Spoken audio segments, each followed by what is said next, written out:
Hello champions. So आता आपण बघणार आहोत WLPMA क्वेश्चन नंबर 3. वाट लागली पण मजा आली क्वेश्चन. यापूर्वी आपले WLPMA क्वेश्चन 1 आणि 2 झाले आणि त्यांचा प्रचंड रिस्पॉन्स आला. जबरदस्त कमेंट्स मुलांनी केले त्याच्यावरती आणि मुलांना प्रचंड मजा येते क्वेश्चन सॉल्व करायला. त्यांनी मला मेसेज करून सांगितलं, कमेंटद्वारे सांगितलं.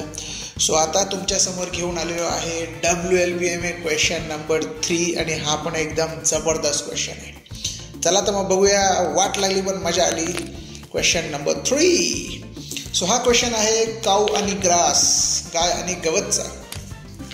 एकदा काय होतं, एक शेतकरी असतो, एक माणूस, ओके, तो एका डोंगरात त्याच्या गाईला चरण्यासाठी घेऊन जातो, गाईला ग्रास खाण्यासाठी घेऊन जातो.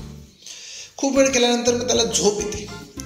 मग तो म्हणतो, अरे मी झोपलो तर गाय कुठेतरी निघून जाईल चरता चरता, मग सापडणार नाही, हरवू शकते गाय. मग त्याने काय केलं, एका झाडाला त्या गाय बांधली. ओके, गायच्या गळ्यात दोरी बांधली, ती झाडाला बांधली आणि तो एका शेजारी मस्त झाडाखाली जाऊन झोपून गेला. ओके, सो याच्यावरचा ह्या टॉपिकवरती आपला क्वेश्चन आहे.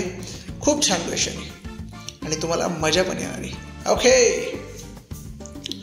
So a person tied a cow to tree with 7 meter long rope. A person tied a cow to tree with 7 meter long rope.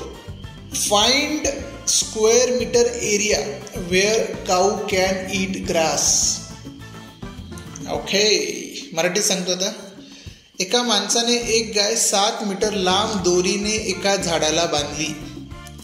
एका माणसाने एक गाय 7 मीटर लांब दोरीने एका झाडाला बांधली, तर ती गाय किती चौरस मीटर क्षेत्रफळात गवत खाऊ शकते?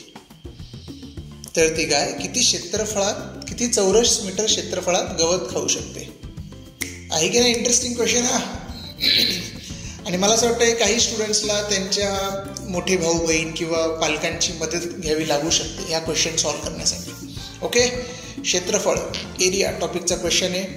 सो जबरदस्त. आय एम शुअर तुम्हाला मजा येईल हे क्वेश्चन सॉल्व करायला. आणि सर्वांनी तुमचा आन्सर कमेंट करायचं आहे.